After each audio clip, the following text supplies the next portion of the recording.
back when I was 13, and I hung around the junkyard to work with my father, I was into making explosives. I would make pipe bombs out of match heads and aluminum pipes and all that stuff. So I said, you know, this is dangerous. I became a little more sophisticated, and I would get threaded water pipe, and I would put cotton in each end. I'd drill a hole in the pipe and put a fuse in there, what they call a visco fuse, and screw on caps, so you had any protection. So I tried them, and they worked great. They were really powerful, but like shrapnel. Right.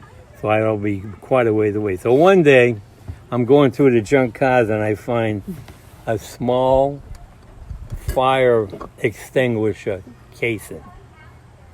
And it's a real beefy one. So I said, oh, this would make a great bomb. Of course.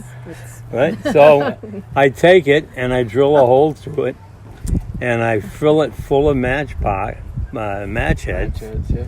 And I put the cotton in, and I put this cap on.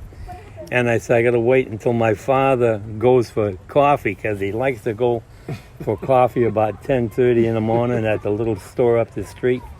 So I got to watch the place. I said, when he goes up there, I'm going to run out and back, put this in a car, and light it. And when he comes back, Gone. it'll be done. Yep. Yeah. So, okay. So he says, I'm going up for coffee. So he takes off, and he goes up, and while I'm there, this guy, Tony Fraid, who lived in the north end of New Bedford, shows up, and he used to hang around the junkyard a lot. He said, what are you doing, kid? I said, well, I'm about to blow up something. You want to go watch? He said, yeah, all right. So he comes with me. We go halfway up in the yard, and there's a 47 Plymouth we got in there for parts. And I said, oh, this will be a good car. So I look in the back, and the back seat bottom cushion is out. I said, that'll be perfect. I'll put the bomb right there. Yeah. And I said, I'm going to get something to cover it. So I get a transmission, and I cover the bomb with the transmission. And then, Good old shrapnel. Throw it right in there. and then I light it, and I run out of the yard, and this guy Tony's with me. And we're waiting, I forget, boom, and knock out the windows and all that. This thing goes off, blows all the windows out of the car, and a huge ball of fire. The car is on fire. Now I'm running around like a crazy man trying to put it out with a 5-gallon bucket from a hand well that's near the junk car. My father gets back. This thing's got 150 holes in the roof from the shrapnel. From the transmission, right?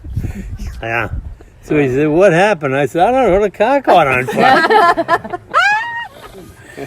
What'd Tony have to say? And the kid, Tony, said to me, kid, let me tell you one thing. You're nuts. And he left, and he never came back to the junkyard again. I wonder why. And that's the story of the bomb. Did your father ever find out what you did? Well, he must have known. He'd see all them holes in the roof. I didn't know. Only one way 100 holes could get in the roof of a car. And I mean, it blew that transmission into all kinds of pieces. So, if I didn't have that on it, oh man. It's shocking he What got would have happened into if you didn't? fireworks after. Well, that might have got me. Oh, really?